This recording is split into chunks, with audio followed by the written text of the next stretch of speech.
Si Adrian Villarreal ay isa sa pinakatanyag na negosyante sa bansa. Maraming kumikilala sa kanya bilang isang matalinong CEO na may hawak ng mga malalaking kumpanya mula sa real estate hanggang sa mga hotel chain sa iba't ibang bansa. Ngunit higit pa sa kanyang mga negosyo, mas kilala siya ng mga taong malapit sa kanya bilang isang mabuting asawa at mapagmahal na ama. Sa bawat anibersaryo, hindi nawawala ang sorpresa niya para sa kanyang asawa na si Elena. Isang babaeng hindi lamang maganda kundi punong-puno rin ng kabutihan sa puso. Tuwing weekend, madalas nilang dalhin ang kanilang nag-iisang anak na si Nathan sa parke. Nandoon sila para mag-picnic, magpa-kite flying o simpleng maglakad-lakad habang magkahawak kamay. Anak, tandaan mo, kahit anong yaman meron tayo, mas mahalaga ang oras na magkasama tayo. Laging paalala ni Adrian kay Nathan. Ngumiti lamang ang bata at mahigpit na kumapit sa kanyang mga magulang. Sa kabila ng pagiging abala ni Adrian sa negosyo, sinisigurado niyang nakakasama ang pamilya sa hapagkainan tuwing gabi. Pa, ano pong ginagawa sa board meeting? Tanong ni Nathan, minsang nasa lamesa sila. Natawa si Elena at hinaplos ang buhok ng anak. Anak, baka masyado ka pang bata para malaman ang stress ng tatay. Dumating ang isang gabi ng tagulan. Pauwi na si Elena mula sa pagtulong sa isang charity event nang biglang nagkaroon ng aksidente sa kalsada. Nagulantang si Adrian nang tawagan siya ng pulis. Mr. Villarreal, may nangyaring insidente. Kailangan niyo pong pumunta sa ospital. Agad siyang tumakbo papunta roon, nanginginig ang kamay at malamig ang pawis. Pagdating niya, sinalubong siya ng doktor na umiling lamang. Pa, asan si Mama? Kanong ni Nathan na nakatayo sa gilid ng hallway, hawak ang kamay ng yaya. Hindi agad nakasagot si Adrian. Bagkus ay niyakap na lamang ang anak at humagulhol. Doon bumagsak ang mundo ng mag-ama. Lumipas ang mga buwan, ngunit tila ba natigil ang oras kay Adrian. Ang dating punong-puno ng sigla na negosyante ay naging tahimik at malungkot. Madalas siyang nakaupo lamang sa opisina, nakatitig sa mga lumang larawan nilang mag-asawa. Ang mga meeting ay ipinapasa na lamang sa kanyang mga pinagkakatiwalaang tao. Kahit sa bahay, ramdam ang lamig at bigat ng kanyang presensya. Sir, may board meeting po bukas. Sigurado po ba kayong hindi kayo pupunta? Tanong ng kanyang sekretarya. Ikaw na bahala, tipid niyang sagot, sabay lakad papalayo. Si Nathan na dati ay palatawa at masayahin, ay naging tahimik sa tuwing tinatanong siya ng kanyang mga kaklase tungkol sa kanyang ina, napapailing na lang siya at pilit na ngumingiti. Minsan, narinig siya ng kanyang guro na pabulong na nagsabi, kung nandito lang sana si Mama. Nabalot ng lungkot ang bata at kahit anong pilit ni Adrian na ayusin ang sarili, hindi niya magawang punan ang puwang na iniwan ng kanyang asawa. Isang gabi, tinangka ni Adrian na makipag-usap sa anak. Nathan, anak, alam kong mahirap, pero andito pa rin ako. Tahimik lamang ang bata, hawak-hawak ang isang maliit na laruan na ibinigay ng kanyang ina. Pa, bakit si Mama pa? Ang dami namang ibang tao sa mundo. Nabitawan ni Adrian ang kanyang hawak na baso sa sakit ng mamasalitang iyon. Yumakap siya sa anak, ngunit ramdam niyang hindi iyon sapat para maghilo ang sugat. Habang lumilipas ang mga taon, lalong lumalim ang distansya sa pagitan nilang mag-ama. Si Adrian, na dati ay puno ng enerhiya at pangarap, ay halos hindi na lumalabas ng bahay, maliban na lang kung kinakailangan. Sa kabila ng kanyang yaman, para bang nawala ang kulay ng kanyang mundo. Ang mansyon nilang puno ng liwanag ay naging malamig at tahimik. Ang mga tawa na dati ay bumabalot sa bawat sulok ay napalitan ng katahimikan at puntong hininga. Minsang dimalo si Adrian sa isang business gathering matapos ang matagal na panahon. Doon niya muling nasilayan ang dating sarili sa mga mata ng ibang negosyante. Malakas, buo at puno ng sigla. Ngunit sa tuwing bumabalik siya sa bahay, ang alaala ni Elena ang bumabalot sa kanya. Kung andito ka lang sana, hindi ganito ang lahat. Bulong niya habang nakatingin sa lumang larawan nilang pamilya. Ang anak naman niyang si Nathan ay lumaki ng tahimik at malayo ang loob. Madalas itong magkulong sa silid, At doon ibinubuhos ang lungkot. Wala siyang kaibigan na malapit at kahit si Adrian ay hirap siyang kausapin. Ang kanilang relasyon bilang mag-ama ay naging malabnaw. Parang dalawang estrangherong nakatira sa iisang bahay. Kahit na napapaligiran sila ng karangyaan, ramdam ang kakulangan sa puso nilang mag-ama. At sa kabila ng lahat, unti-unting nabuo sa isipan ni Adrian ang tanong, kaya pa ba nilang bumuo ng isang masayang pamilya muli? O tuluyan ng mawawala sa dilim ang kanilang kinabukasan? Copy ends here. Pagkalipas ng libing ni Elena, nagsimulang bumagsak ang mundo ni Adrian. Ang bawat sulok ng kanilang mansyon ay puno ng alaala ng kanyang asawa. Ang halakhak nito sa sala, ang amoy ng paboritong pabango sa kwarto, at ang tinig na laging nagpapaalala sa kanya ng mga simpleng bagay. Ngunit ngayon, katahimikan na lang ang bumabalot sa lahat. Sa mga unang linggo, halos hindi siya lumalabas ng silid. Ang kanyang mga tauhan sa kumpanya ay nagulat sa kanyang pagkawala sa mga meeting. "Sir, kailangan na po talaga kayo sa board. Pakiusap ng isa sa mga executive sa telepono." Ngunit sagot lang ni Adrian, "Ikaw na bahala, hindi ko kaya ngayon." Halos mapunit ang kanyang boses sa bigat ng lungkot. Ang dating malakas at determinado ay tila naging anino na lang ng kanyang sarili. Madalas siyang umupo sa balkonahe sa gabi, hawak ang isang baso ng alak, habang nakatingin sa mga bituin. "Elena, paano ako magpapatuloy?" bulong niya. Ngunit wala nang kasagutang bumabalik sa kanya. Samantala, si Nathan ay patuloy na naghahanap ng init ng ina. Sa tuwing babalik siya mula sa eskwela, dinidiretso niya ang kanyang silid at isinasara ang pinto. Hindi na niya nakasanayang magkwento ng nangyari sa klase. Minsan, sumilip si Adrian at nakitang nag-iisa ang bata na kayakap sa isang maliit na unan.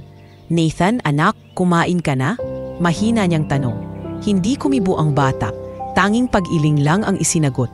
Minsan, dumating ang puntong pinilit ni Adrian na makipag-usap sa anak. "Alam kong mahirap. Miss na miss din natin si mama mo. Pero kailangan nating magpatuloy." Lumingon si Nathan, namumula ang mga mata. "Pa, bakit siya? Ang dami namang ibang tao. Bakit siya ang kinuha?" Halos mabiyak ang puso ni Adrian sa narinig. Walang sagot na sapat para ipaliwanag ang bigat ng pagkawala. Lumipas ang mga buwan at lalong lumayo ang loob nilang mag-ama. Ang mga guro ni Nathan ay nakapansin sa pagbabago. Isang araw, tinawag si Adrian ng guro. "Mr. Villarreal, napapansin naming hindi na gaanong nakikihalubilo si Nathan." Tahimik siya sa klase at parang laging malayo ang isip. Pinilit ni Adrian ng ngumiti. "Pasensya na po, susubukan kong kausapin siya." Ngunit sa loob-loob niya, alam niyang hindi ganoon kadali. Dumating ang isang gabi na nagkaroon ng bagyo. Habang bumubuhos ang ulan, nakaupo si Adrian sa study room. Nakatingin sa larawan ng kanyang asawa. Narinig niyang bumukas ang pinto at tumayo si Nathan sa may pintuan. "Pa," tawag ng bata. Agad siyang lumapit. "Bakit anak? Natatakot ka ba sa ulan?" Umiling si Nathan. "Naalala ko lang si mama. Kasi tuwing umuulan, sinasabayan niya ako sa pagkanta para hindi ako matakot." Napahigpit ang yakap ni Adrian sa anak.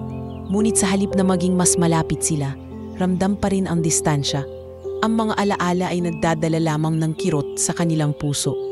Habang tumatagal, lalong lumayo si Adrian sa negosyo. Hindi na siya lumalabas sa publiko at bihira na ring makita ng mga tauhan. Ang dating malakas na haligi ng kumpanya ay tila tuluyang nawalan ng gana. "Sir, bumababa na po ang stock values. Kailangan na po talaga ninyong magdesisyon," sabi ng CFO sa isang tawag.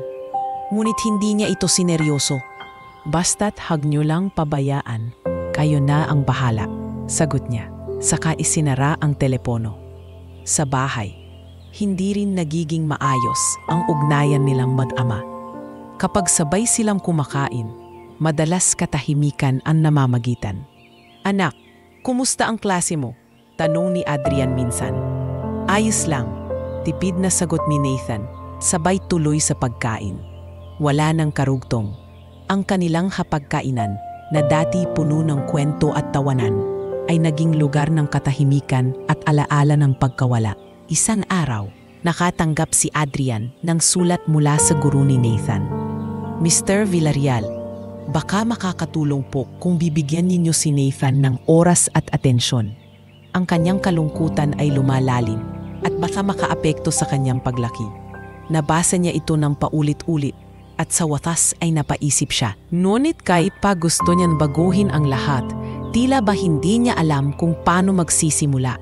Lumipas ang ilang taon at parehong nanatiling sugatan ang mag-ama. Ang lungkot ay naging bahagi na ng kanilang araw-araw. Si Adrian ay naging mailap sa mundo at si Nathan ay lumaking may lamat sa puso. Ang kanilang tahanan, kahit napapalibutan ng yaman, ay tila naging isang kulungan ng kalungkutan. Sa bawat gabi bago matulog, hinahawakan ni Adrian ang larawan ni Elena at binubulong, "Paano kita papalitan? Paano ko bubuuin ulit ang ating pamilya?" Ngunit wala siyang makuhang sagot. Samantala, sa kabilang silid, nakahiga si Nathan, hawak ang laruan na minsang ibinigay ng kanyang ina at tahimik na lumuluha hanggang makatulog. Sa ganitong sitwasyon, unti-unti nilang naramdaman na hindi sapat ang oras o pera upang mabawi ang sugat na iniwan ng pagkawala. Ang tanong na bumabalot sa kanila, may pag-asa pa bang maghilom ang pusong sugatan o tuluyan na silang mababaon sa kalungkutan? Makalipas ang ilang taon ng malamig na katahimikan at paulit-ulit na lungkot sa kanilang mansyon, dumating ang isang araw na hindi inaasahan ni Adrian. Maagang umalis siya ng bahay nang walang kasama. Madalas ay hindi siya lumalabas ng walang driver o bodyguard. Ngunit sa araw na iyon, para bang may humihila sa kanya upang maglakad ng mag-isa. Bitbit ang kanyang itim na coat at sombrero. Lumibot siya sa lungsod na halos ilang taon na rin niyang iniiwasan. Habang naglalakad, nadaanan niya ang isang lumang bus stop. Hindi na bago sa kanya ang lugar na iyon. Minsan, doon sila sumasakay ng asawa niya at anak papunta sa probinsya noong wala pa silang sariling kotse. Ngunit sa pagkakataong ito, kakaibang tanawin ang bumungad sa kanya. May isang batang nakaupo sa gilid ng bangketa, marumis ang damit at tila pagod na pagod. Sa una, inakala ni Adrian na natutulog lamang ito. Ngunit nang lumapit siya, napansin niyang walang malay ang bata. Agad siyang nataranta. "Anak, bata, gumising ka!" Sigaw ni Adrian habang marahang niyuyugyog ang balikat ng bata. Walang tugon. Luminga siya sa paligid. Ngunit wala ni isa mang tao ang nakapansin. Ang mga taong nagmamadali, papasok sa trabaho, ay dumaraan lamang. Tila wala silang pakialam. Pinasya niyang buhatin ang bata. "Diyos ko, anong nangyari sa'yo?" Bulong niya habang karga-karga ang payat at malamig na katawan ng bata. Ngunit bago niya ito tuluyang buhatin, napansin niya ang isang bagay na mahigpit na nakayakap sa dibdib nito. Isang lumang larawan na tila luma na at bahagyang kupas. Sa pagkagulat niya, ang larawan ay ng kanyang asawa, si Elena. Nanlaki ang kanyang mga mata. Imposible. Mahina niyang sambit. Pinagmasdan niya ang larawan. Iyon mismo ang kuhang litrato noong nasa charity event si Elena. Ilang taon na ang nakalipas. Ang mismong gabing hindi na ito nakauwi. Naninig ang kanyang mga kamay habang dahan-dahan niyang inalis ang larawan mula sa mahigpit na pagkakayakap ng bata. Ngunit kahit walang malay, parang mahigpit ta rin ang pagkakayapos nito. Para bang iyon lamang ang tanging kayamanang hawak niya sa mundo. Napaluhod si Adrian, hindi makapaniwala sa nakikita. "Elena, anong koneksyon mo sa batang ito?" Bulong niya habang ang luha ay nagsimulang bumagsak sa kanyang pismi. Hindi na siya nagpatumpik-tumpik. Agad niyang isinakay ang bata sa kanyang sasakyan na nakaparada sa malapit at pinatakbo patungo sa pinakamalapit na ospital. Habang nasa biyahe, paulit-ulit niyang tinitingnan ang mukha ng bata. Maputla ito, may bahid ng dumi sa pisngi at halatang gutom. "Kapit ka lang anak, huwag kang bibitaw," dasal ni Adrian.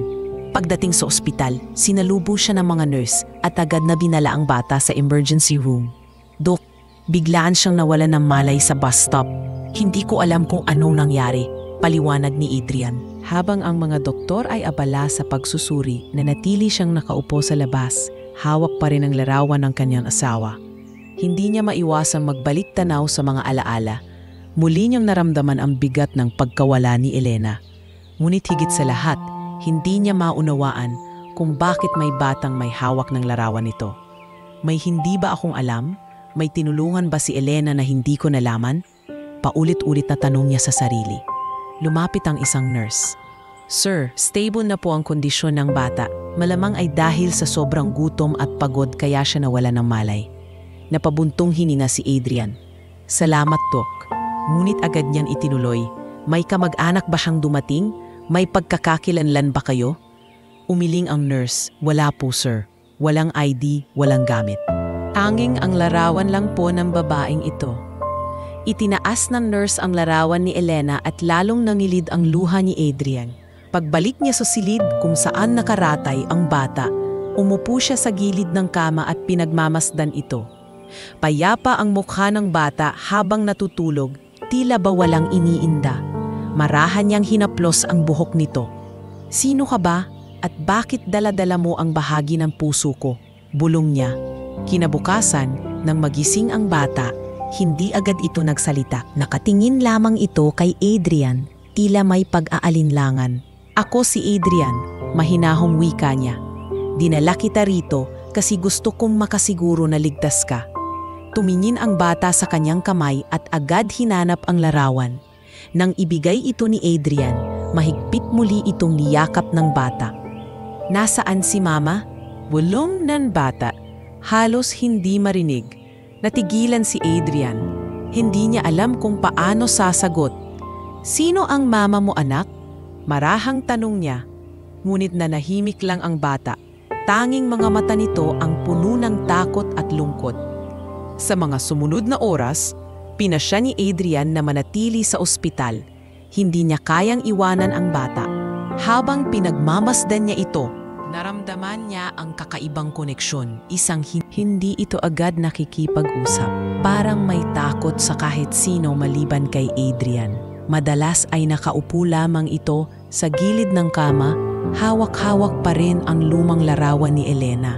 Para bang iyon lamang ang nagbibigay sa kanya ng lakas. Isang gabi, habang nakaupo si Adrian sa waiting area, lumapit ang doktor. Mr. Villarreal, mabuti naman at nagiging stable na ang kalagayan ng bata. Ngunit kailangan pa rin natin ng impormasyon. Wala ba kayong ideya kung sino ang pamilya nito? Napailing si Adrian. Wala akong alam, Dok, pero ang hawak niyang larawan, asawa ko iyon. At patay na siya. Nagkatinginan sila ng doktor, parehong puno ng pagtataka. Pagbalik niya sa silid ng bata, pinagmamasdan niya ito habang tulog. Kinuha niya ang larawan mula sa kamay nito at muling sinuri. Kinilabutan siya nang mapansin na iyong mismo ang larawan na alam niyang nasa album nila. Isang kuha sa charity event kung saan huling nakita si Elena. Paano ito napunta sa bata? Kinabukasan, sinubukan niyang alamin ang sagot. Dumaan siya sa ilang charity groups na dating sinalihan ng kanyang asawa. Pasensya na po, Mr. Villarreal, sabi ng isang coordinator. Matagal na naming hindi nakikita si Ma'am Elena noon. Wala rin kaming record ng batang ganyan. Nadagdagan ng kanyang pagtataka.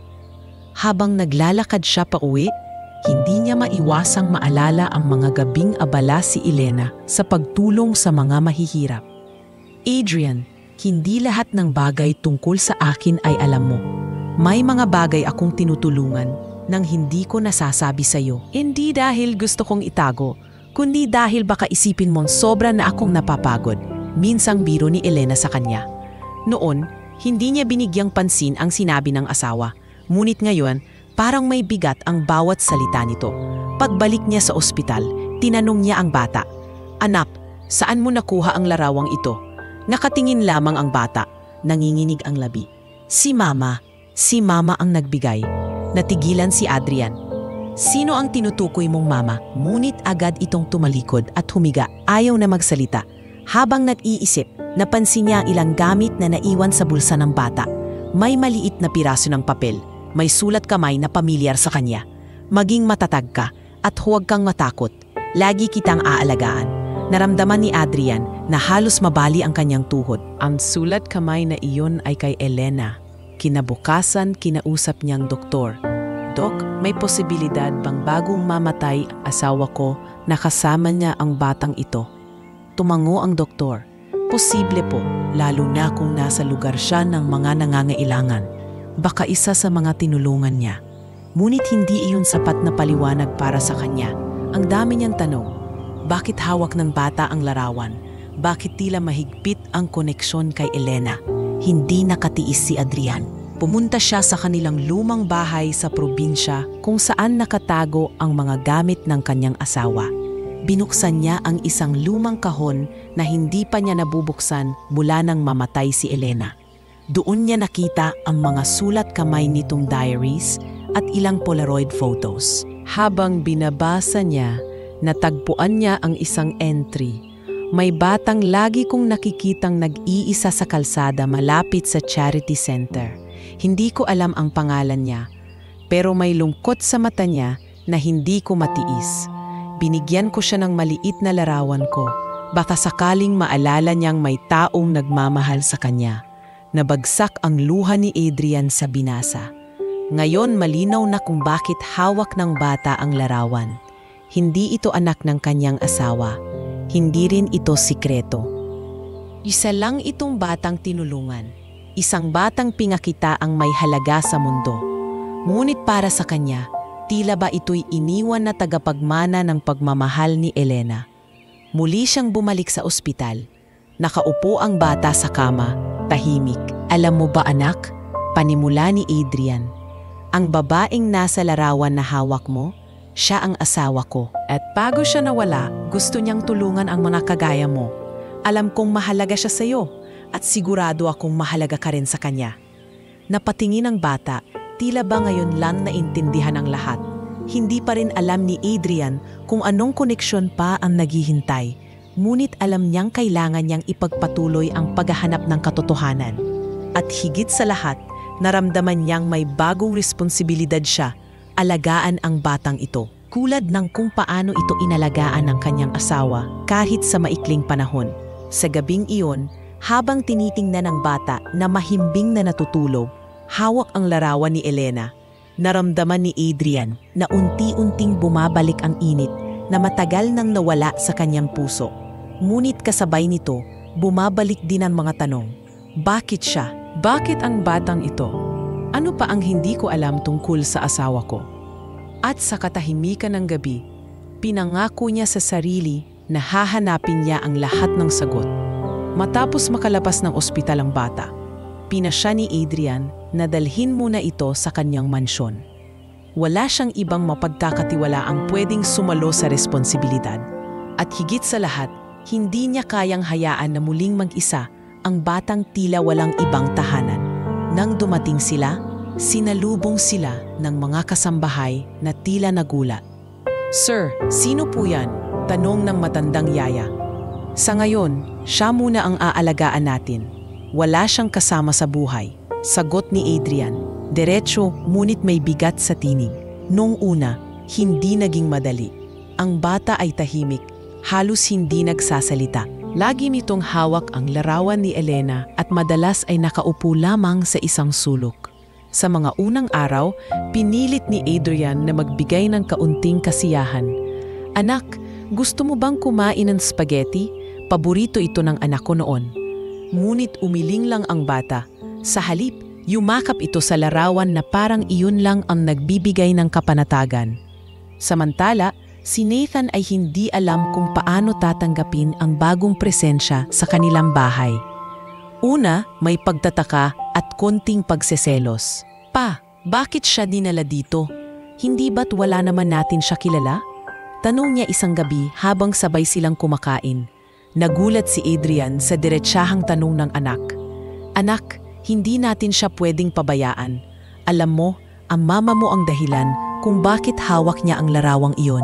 Parang minana na rin natin ang responsibilidad na alagaan siya." Tahimik lang si Nathan, ngunit bakas sa kanyang mga mata ang pagtutol at pangamba.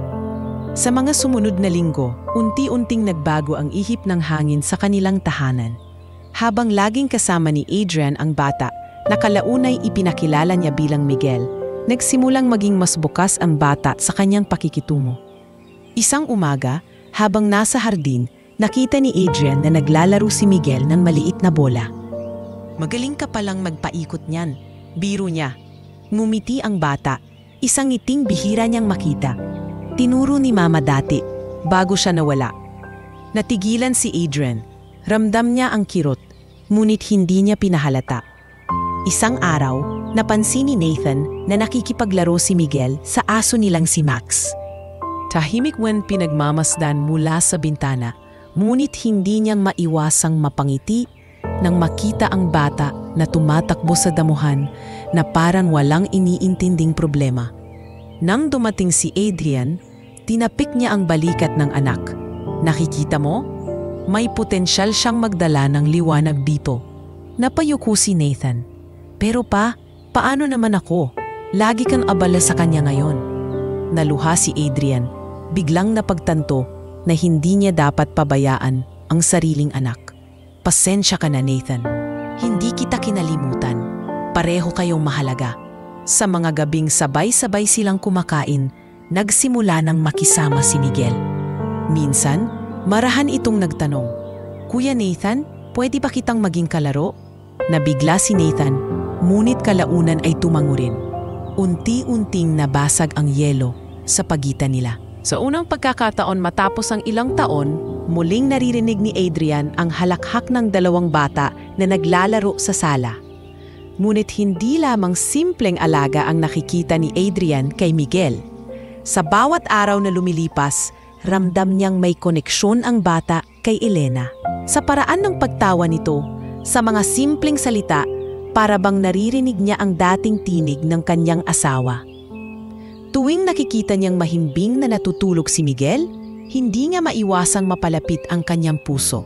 "Elena, baka ito ang paraan mo para muling bumalik ang liwanag sa buhay namin," bulong niya minsan sa gabi. Hindi nagtagal, naging parang bahagi na ng pamilya si Miguel. Tinuruan siyang magbasa ni Adrian, habang si Nathan naman ay nagturo sa kanya ng mga larong pambata. Unti-unti, nabuo ang isang kakaibang koneksyon sa pagitan nilang tatlo. Kahit puno pa rin ng tanong at misteryo, may kakaibang ginhawa sa tahanan na dati wala. Sa isang pagkakataon, habang magkasama silang tatlo sa hardin, biglang nagsalita si Miguel. "Salamat po, Tito Adrian, kasi hindi niyo po ako iniwan." Napatingin si Adrian, nagulat. "Hindi mo na kailangang tawagin akong tito, anak. Pwede mo na akong ituring na papa kung gusto mo." Naluha si Miguel. At sabay silang yumakap ni Nathan kay Adrian. Sa sandaling iyon, muling naramdaman ni Adrian ang init ng isang pamilyang buo, kahit hindi kumpleto. Sa kabila ng lahat, hindi nawala ang kanyang kagustuhan na malaman pa ang buong katotohanan kung paano at bakit napunta kay Miguel ang larawan ni Elena. Ngunit sa ngayon, sapat na muna na nararamdaman niya ang paghilom ng kanilang sugatang puso. Unti-unti, ang kanilang mansyon na matagal na naging malamig at tahimik ay muling napuno ng tawanan at kasiyahan. At sa bawat araw na nagigising si Adrian at nakikita ang dalawang bata na sabay na naghahanda papuntang paaralan, naramdaman niyang may bago siyang misyon sa buhay. Hindi lang bilang negosyante, kundi bilang ama, tagapagtanggol, at gabay sa dalawang batang parehong nangangailangan ng pagmamahal. Mahalipas ang ilang linggo mula nang manirahan si Miguel sa mansyon, nagsimulang magtanong si Adrian ng mas malalalim na bagay. Habang nakikita niyang unti-unting lumalapit ang loob ng bata sa kanya at kay Nathan, lalong tumitindi ang kanyang pagnanais na alamin kung paano nga ba napunta kay Miguel ang larawan ni Elena. Inisa-isa niya ulit ang mga lumang sulat at larawan, pero tila ba walang malinaw na palatandaan ukol kay Miguel. May diary na tinukoy na may batang nakikita si Elena sa charity center. Ngunit wala itong pangalan o malinaw na detalye. Napaisip si Adrian, bakit ganun? Bakit parang inilihim niya pa rin ang lahat ng ito sa akin? Dala ng agam-agam, nagpasya siyang bumalik sa lugar kung saan huling nagvo-volunteer si Elena bago ang aksidente. Nakipag-usap siya sa isang matandang staff na naroon pa rin. Naalala niyo po ba si Elena Villarreal? Tanong niya. Tumango ang matanda. Oo, napakabait na babae. Lagi siyang nagbibigay ng pagkain at laruan sa mga bata. May isang ang batang laging sumusunod sa kanya. Payat, tahimik, parang wala ng pamilya.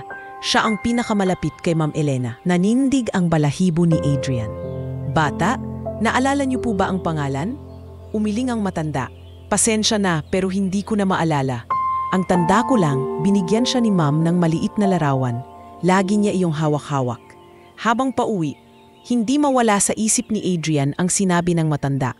Alam niyang si Miguel ang tinutukoy. Pero bakit hindi niya ito nalaman noon? Bakit hindi ito naikwento sa kanya ni Elena? Lumaki sa dibdib niya ang pagdududa. May mga bahagi ng buhay ng kanyang asawa na hindi niya kailanman nalaman. At iyon ang unti-unting bumabagabag sa kanya. Samantala, sa mansyon, napansin ni Nathan ang kanyang ama na laging balisa. Pa, bakit palagi kayong malalim ang iniisip? Tanong niya habang nag-aaral sa mesa. Umupo si Adrian sa tabi ng anak. Anak, may mga bagay na hindi ko maintindihan tungkol sa mama mo. Tungkol kay Miguel. Napatigil si Nathan at nag-isip. Pa, baka naman simple lang yon. Hindi ba't mabait talaga si mama? Siguro tinulungan lang niya si Miguel. Ngumiti si Adrian, ngunit hindi siya lubos na nakontento. Sana nga anak. Sana nga. Habang lumilipas ang mga araw, lalo siyang naiintriga sa katauhan ni Miguel. Sinubukan niyang obserbahan ang bata, kung paano ito magsalita, kung anong mga hilig nito. Minsan, nakikita niya itong nakaupo sa hardin, nagguguhit sa lumang notebook na ibinigay niya. Nang silipin niya ang guhit, laking gulat niya nang makita ang isang larawan ng isang babae na kamukhang-kamukha ni Elena. Miguel, saan mo natutunang iguhit si mama? Tanong niya. Napatigil ang bata at nagkibit balikat. Siya po ang lagi kong nakikita sa panaginip. Siya ang nagsabi na huwag akong matakot. Nanlamig si Adrian sa narinig. Hindi niya alam kung imahinasyon lamang iyon ng bata o may mas malalim na koneksyon. Gabi-gabi, lalo siyang pinagmumulto ng mga tanong. May lihim ba si Elena na hindi niya nalaman? May mas malalim bang dahilan kung bakit napunta sa bata ang larawan? Hindi rin nakatulong na may mga kasulatan siyang muling natagpuan sa diary ni Elena. Nakasaad doon, may mga pagkakataong ayaw ko nang umuwi nang walang nagagawa para sa mga batang nangangailangan. Minsan, parang mas malapit sila sa puso ko kaysa sa sarili kong mundo. Ang mga linyang iyon ay nagdulot ng bigat sa dibdib ni Adrian. Ano ang ibig mong sabihin, Elena? Ano pa ang hindi mo nasabi sa akin? Isang gabi, kinausap niya si Miguel. Anak, naaalala mo ba kung saan ka nanggaling bago kita makita sa bus stop? Tahimik lang ang bata at marahang kumiwas ng tingin. Hindi ko po maalala lahat. Basta po, lagi akong mag-isa. Pero si Mama, siya ang nagsabi sa akin na huwag kong bitawan ang larawan. Hindi niya mapigilan ang sarili. Miguel, sigurado ka bang si Mama ang tinutukoy mo? Ang babaeng nasa larawan? Tumango ang bata, sabay hawak sa kamay ni Adrian. Oo po, siya lang ang mabait sa akin. Napapikit si Adrian at napahinga ng malalim. Habang pinagmamasdan ang dalawang batang mahimbing na natutulog sa kanilang mga kwarto. Si Nathan at si Miguel, naramdaman niyang parang may dalawang mundo na nagtatampo. Ang nakaraan niyang puno ng sakit. At ang kasalukuyan niyang puno ng misteryo. Sa puso niya alam niyang hindi siya titigil hanggat hindi niya natutuklasan ang kabuuan ng kwento. At sa bawat araw na lumilipas, lalong lumalalim ang kanyang pangamba at pagnanais na malaman ano ang tunay na koneksyon ni Elena kay Miguel. At bakit tila ba pinaparamdam ng tadhana na hindi pa tapos ang kwento ng kanyang asawa kahit matagal na itong wala. Dumating ang isang umaga na tila babaligtarin ang bagim katahimikang unti-unti nang nabubuo sa buhay ni na Adrian. Habang masayang nag-aalmusal sina Nathan at Miguel kasama si Adrian, biglang tumunog ang doorbell. Isa sa mga kasambahay ang nagmamadaling lumapit kay Adrian. "Sir, may naghahanap po sa inyo. Sabi niya'y kamag-anak daw ko ng batang inuwi ninyo." Nagulat si Adrian at agad na nagtungo sa pintuan. Pagbukas niya, bumungad ang isang babaeng nasa edad 35, nakaayos ng magara, ngunit halata ang mapanuring mga mata. "Ako si Teresa," pakilala nito. "Tiya ako ng batang iyan. Dumaan ako sa barangay office at sinabi nilang dito dinala ang pamangkin ko. Kukunin ko na siya ngayon." Nanlamig si Adrian. Hindi niya alam kung paano tutugon. "Pasensya ka na pero hindi basta-basta ganon. Inalagaan ko na ang bata at sa pagkakaalam ko, wala kang ipinakitang patunay na ikaw nga ang kamag-anak niya." Humalukip-kip ang babae at ngumisi. "May mga papeles ako at higit sa lahat, dugo namin ang bata. Ano bang karapatan mo para angkinin siya?" Pinatawag ni Adrian ang abogado niyang si Attorney Santos upang agad masuri ang sinasabi ng babae. Habang nasa sala sila, pinakilala ni Teresa ang sarili. "Matagal lang ulila si Miguel. Ako na lang ang natitirang kamag-anak niya. At kung ayaw mong lumaban sa korte, ibigay mo na siya sa akin." Sa kabila ng mga salitang iyon, ramdam ni Adrian ang ibang intensyon sa bawat kilos ni Teresa. Ang kanyang mga mata ay hindi nakatuon kay Miguel, kundi sa paligid ng mansyon, sa mga mamahaling gamit, sa malalaking painting at sa engrandeng chandelier. "Bakit parang mas interesado ka sa bahay ko kaysa sa kapakanan ng bata?" Diretsong tanong ni Adrian. Napangiti si Teresa ng malamig. "Kung akin na ang pamangkin ko, natural, kasama ko rin siyang makikinabang sa lahat ng meron ka. Hindi ba't ganun din naman ang ginagawa mo?" Biglang nagsalita si Nathan. "Hindi totoo yan. Si Papa ang nagligtas kay Miguel. Kung wala siya, baka patay na siya ngayon." Napatitig si Teresa sa bata, ngunit hindi natinag. "Bata, hindi mo alam ang batas. Ang mga magulang lang at kamag-anak ang may karapatan." Kinagabihan, habang nag-uusap sila ni Ate Santos, ipinaliwanag ng abogado ang sitwasyon. Villarreal, mahirap kalabanin ang isang tunay na kamag-anak sa kustodiya, lalo na kung maghahain siya ng kaso. Pero kung mapapatunayan nating may masamang record si Teresa o wala siyang kakayahang alagaan ang bata, may laban tayo. Hindi mapakali si Adrian. Sa kwarto ni Miguel, nakita niyang mahimbing na natutulog ang bata habang yakap-yakap pa rin ang larawan ni Elena. "Elena, tulungan mo ako. Hindi ko hahayaang maagaw siya ng isang taong walang malasakit." Ilang araw ang lumipas at nagsimula na ngang magpakita ng panlilinlang si Teresa. Lumapit siya sa mga kasambahay at nagtanong tungkol sa kayamanan ni Adrian. Ilan ba ang negosyo niya? Malaki ba ang kita buwan-buwan? Ilan ari-arian ang nakapangalan sa kanya? Nakita ito ng isa sa mga kasambahay at agad ipinaalam kay Adrian. Lalong napatunayan ni Adrian ang kanyang kutob. Isang hapon, kinausap niya si Teresa. "Kung tunay kang nagmamahal kay Miguel, bakit hindi mo siya kinuha noon pa? Bakit na yun lang, noong nalaman mong nasa akin na siya?" Nagtaas ng kilay si Teresa. "Huwag mo akong husgahan. Wala akong sapat na pera noon. Ngayon, gusto kong makabawi." Ngunit ramdam ni Adrian na hindi pagmamahal kundi kasakiman ang dahilan. Samantala, si Miguel ay nagsimulang matakot. Sa tuwing nakikita niya si Teresa, nagtatago siya sa likod ni Adrian. "Ayoko sa kanya," bulong niya. "Pinapalo niya ako dati, tuwing humihingi ako ng pagkain." Nanlaki ang mata ni Adrian. "Totoo ba yan, Miguel?" Tumango ang bata, nanginginig, agad niya itong sinabi kay Attorney Santos. Kung makakahanap tayo ng testigo o ebidensya ng pagmamaltrato, mas lalakas ang laban natin. Ngunit hindi magtapatalo si Teresa. Nagsimula siyang magpakalat ng tsismis sa komunidad. Hindi tunay na ama si Adrian. Ginagamit lang niya ang bata para linisin ang pangalan niya sa publiko. Ginagawa lang niya itong palabas. Maraming tao ang nakarinig at nagsimulang magduda. Dahil dito, lalo pang lumalim ang problema ni Adrian. Hindi lang ito simpleng laban para sa kustodya. Ito'y laban para sa pangalan niya, para sa alaala ni Elena, at higit sa lahat, para sa kaligtasan ng batang tila ipinadhana na sa kanilang pamilya. Sa harap ng lahat ng ito, nagpasya siya. Hindi siya uurong. Kakayanin niyang ipaglaban si Miguel laban sa isang tiyahing puno ng kasakiman at kasinungalingan.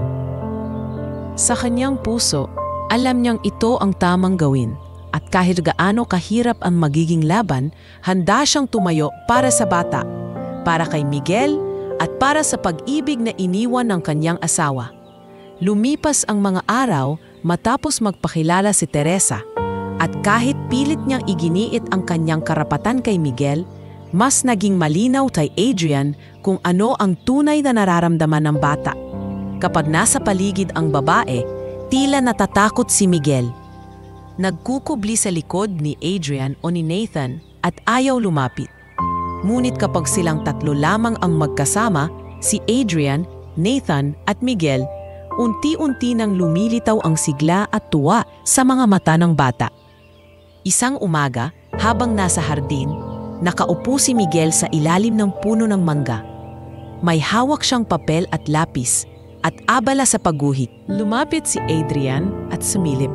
"Ano yan, Miguel?" tanong niya, mahina ang tinig. Ngumiti ang bata. "Tignan niyo po, tito. Papa." Napatigil si Adrian nang makita ang guhit. 3 tao, magkahawak ang kamay, may araw sa likod at isang aso na tumatakbo sa tabi nila. "Ito po tayo. Kayo, si Kuya Nathan at ako." Naramdaman ni Adrian ang mainit na pag-agos ng luha sa kanyang mata. Hindi niya akalaing maririnig niya mula kay Miguel ang salitang Papa. Samantala, si Nathan, na dati may pag-aalinlangan kay Miguel, ay unti-unting nagbago rin ang tingin. Isang hapon, nahuli siya ng kanyang ama na naglalaro ng chess kasama si Miguel. "Pa, matalino pala siya. Halos matalo niya ako kanina." Biro ni Nathan habang humahagikik. Mumiti si Miguel. Bakas sa kanyang mukha ang masidhing tuwa na para bang hindi siya nakaranas ng ganoong kasiyahan noon. "Salamat, Kuya Nathan, kasi tinuruan mo ako." Napansin ni Adrian ang pagbabago sa kanyang anak. Kung dati ay puno ito ng lungkot at galit dahil sa pagkawala ng ina, ngayon ay mas bukas at mas masayahin na si Nathan. Sa halip na ituring nakaribal si Miguel sa atensyon ng ama, itinuring niya itong kalaro at kapatid.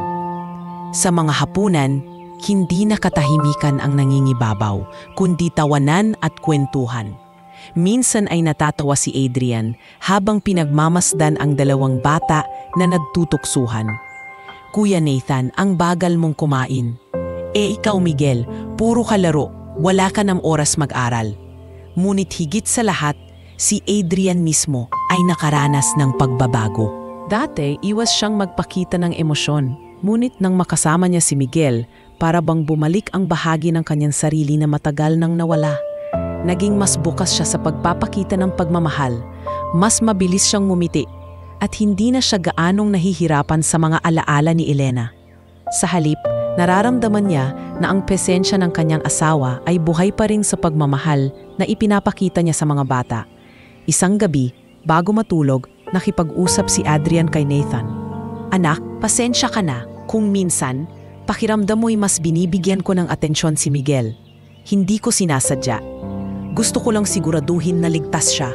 Tumingin si Nathan sa ama. "Pa, naiintindihan ko na. Alam ko na hindi mo kami pinapabayaan.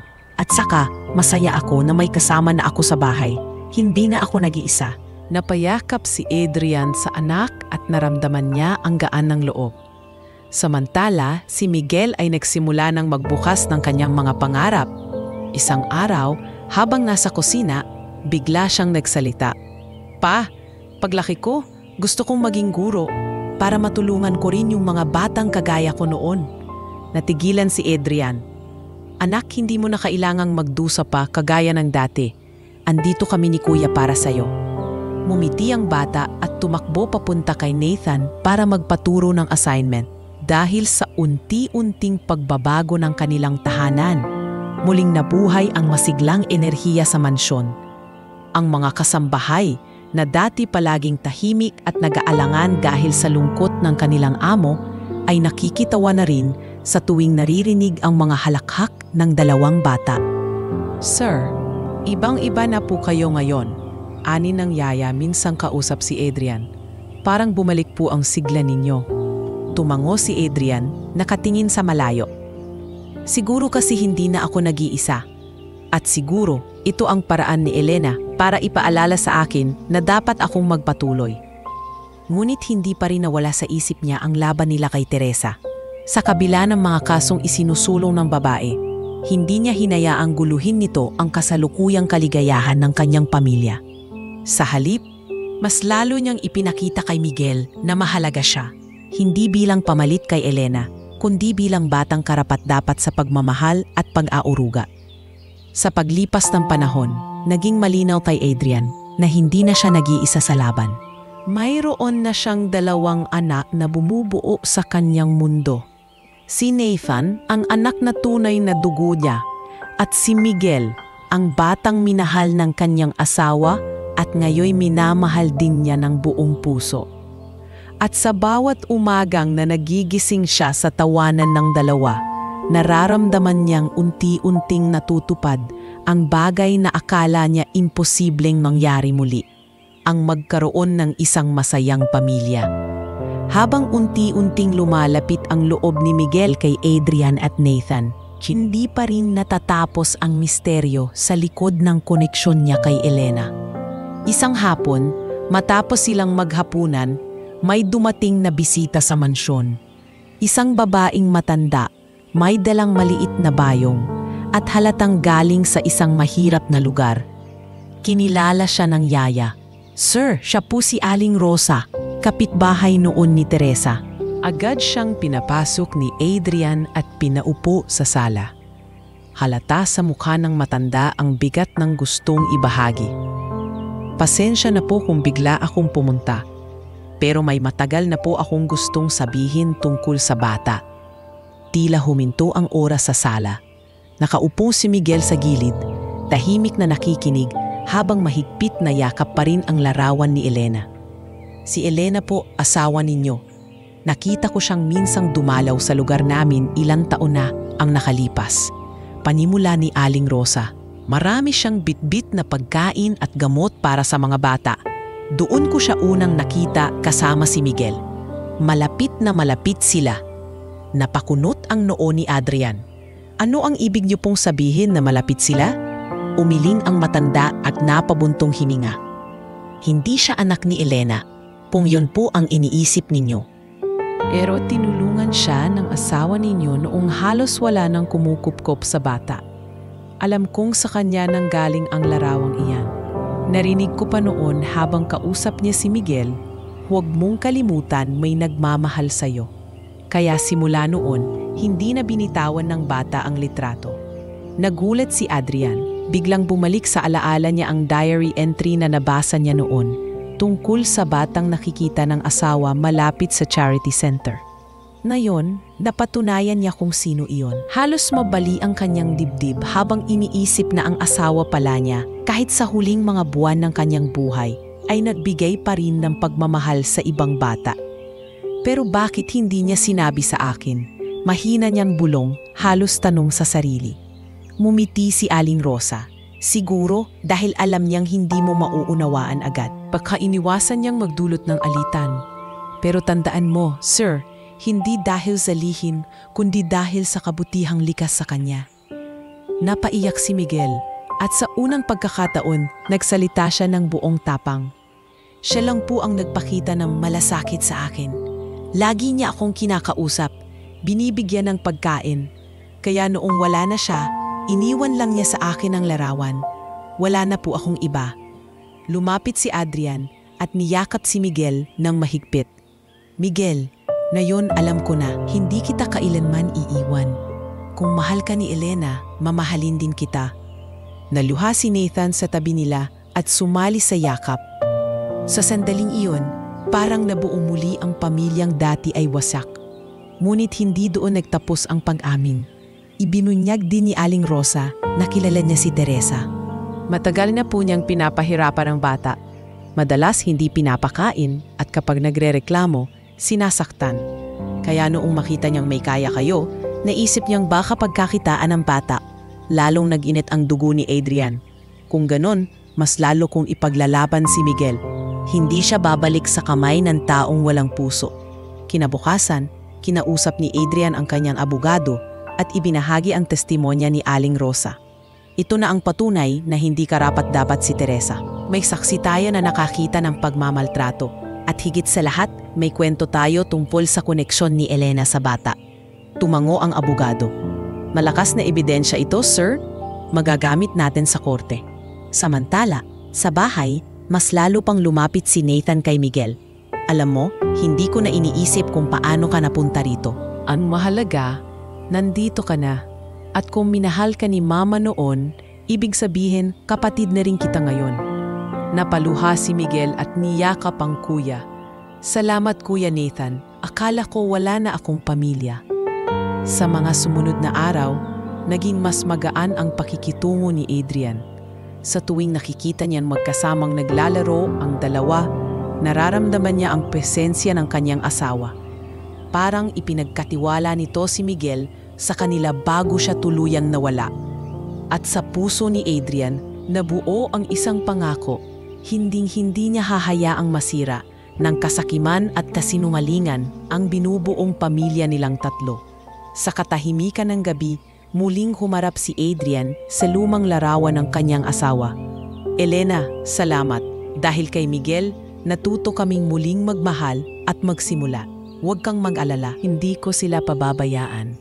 At sa unang pagkakataon matapos ang maraming taon, nakaramdam siya ng kapayapaan sa kanyang puso. Isang pakiramdam na matagal nang nawala simula nang mamatay si Elena. Hindi nagtagal ay umabot na sa korte ang laban ni Adrian at Teresa. Ipinaglaban ni Teresa na siya lamang ang may karapatan kay Miguel dahil siya raw ang natitirang kamag-anak. Nakaupo si Adrian sa gilid ng courtroom, katabi si Nathan na tahimik, ngunit halatang kinakabahan. Si Miguel naman ay hawak-hawak ang kanyang maliit na notebook kung saan lagi siyang nagguguhit. Halatang hindi alam ang buong bigat ng nangyayari. Your Honor, panimula ng abogado ni Teresa. Ang kliyente ko ay tiyahin ng bata. Siya lamang ang may dugong karapatan upang palakihin si Miguel. Hindi nating dapat ibigay sa isang hindi kadugo ang kustodiya ng bata. Tumango-tango si Teresa, nakatingin kay Adrian na may mapanghamong ngiti. Tumayo naman ang abogado ni Adrian, si Attorney Santos. Your Honor, maaaring kamag-anak nga ni Teresa ang bata. Ngunit may mga ebidensya po kami na siya ay hindi karapat-dapat maging tagapag-alaga. May saksi po kaming magsasalita tungkol sa pagmamaltrato ng nasabing tiyahin. Napasimangot si Teresa. Kasinungalingan lahat iyan. Sigaw niya, ngunit pinatayo ng hukom si Aling Rosa at doon niya ikinuwento ang lahat ng nakita niya, kung paanong ginutom at pinapalo si Miguel ng tiyahin, kung paanong iniwan itong mag-isa sa kalsada. Habang nagkukwento, napahagulgol si Miguel at napayakap kay Adrian. Hindi pa doon natapos. Tumestigo rin ang guro ni Miguel noong siya ay pansamantalang napasok sa isang pampublikong paaralan. Your Honor, dumating po sa klase ang bata na gutom, walang sapatos at may mga pasa. Nang tanungin ko siya, sinabi niyang si Tia Teresa ang dahilan. Maging ang mga kasambahay ni Adrian ay nagsalita rin. Ipinahayag nilang nakita nila mismo si Teresa na mas interesado sa yaman ng kanilang amo kaysa sa kapakanan ni Miguel. Ang tanong niya agad kung ilan ang negosyo at ari-arian ni Sir, hindi kung maayos ba ang bata, wika ng isa sa kanila. Sa kalagitnaan ng paglilitis, pinatawag din ng abogado si Nathan upang magbigay ng kanyang testimonya. Nanginginig man, buong tapang siyang tumayo. Your Honor, ako po si Nathan Villarreal. Anak po ako ni Adrian. Gusto ko lang pong sabihin na si Miguel ay parang kapatid ko na. Mahal na mahal siya ng papa ko. At alam kong ayaw ng mama ko na namatay na mapunta siya sa isang taong mananakit sa kanya. Nabuo ang katahimikan sa courtroom. Halos lahat ay napatitig sa bata at maging ang hukom ay tila nadama ang bigat ng kanyang mga salita. Galit na galit si Teresa. Mga palabas lang lahat iyan. Hindi niyo ako matatalo. Sigaw niya. Ngunit mabilis siyang pinatahimik ng hukom. Kung hindi ka tatahimik, ipakontempt kita. Sa huling bahagi ng paglilitis, nagsalita si Adrian. Tumayo siya, bit-bit ang larawan ni Elena na lagi niyang dala. Your Honor, hindi ako ang tunay na kamag-anak ni Miguel, pero ako ang nagligtas sa kanya nang makita ko siyang walang malay sa bus stop. Ang larawang ito, larawan ng asawa kong si Elena, ay siya mismong hawak ng bata nang makita ko siya. Ibig sabihin, kahit patay na ang asawa ko, ipinagkatiwala pa rin niya sa akin ang responsibilidad na alagaan at mahalin ang batang ito.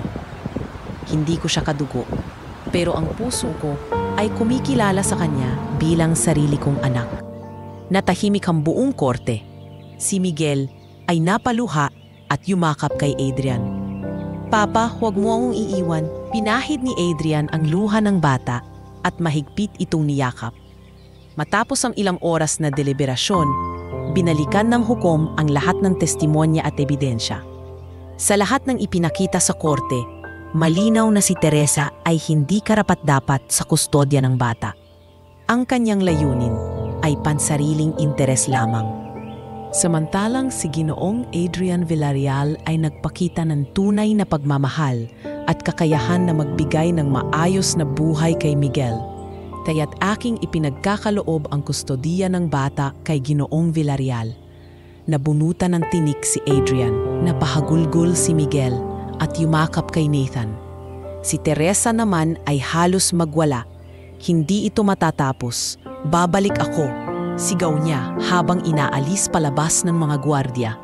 Ngunit hindi na iyon mahalaga kay Adrian. Ang mahalaga ay ligtas na si Miguel at opisyal ng bahagi ng kanilang pamilya. Pag-uwi nila sa mansyon, sinalubong sila ng mga kasambahay na may tuwa sa mukha. Sir, congratulations! Talagang para sa inyo si Miguel.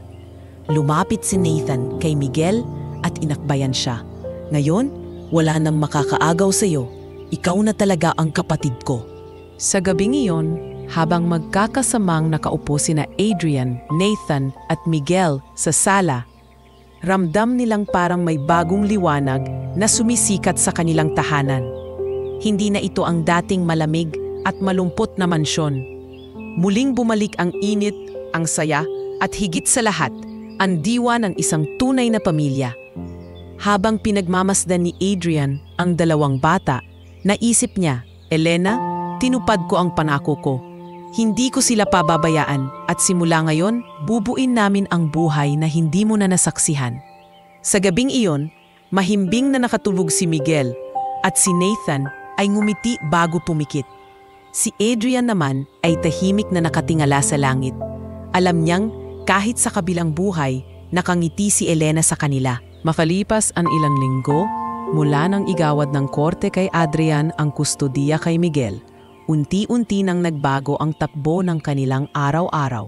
Ang dating mansyon na puno ng kalungkutan at katahimikan ay nagsimulang mapuno ng ingay ng mga batang naglalaro, ng tawanan sa hapagkainan at ng mga usapan sa pagitan ng mag-ama at magkapatid. Isang umaga, sabay na pumasok sa kusina sina Nathan at Miguel, parehong may dalang mga gamit sa eskwela. Pa, sabay na kaming ihatid ni Kuya, masiglang sabi ni Miguel. Napangiti si Adrian at pinahiran ang bibig habang nagkakape.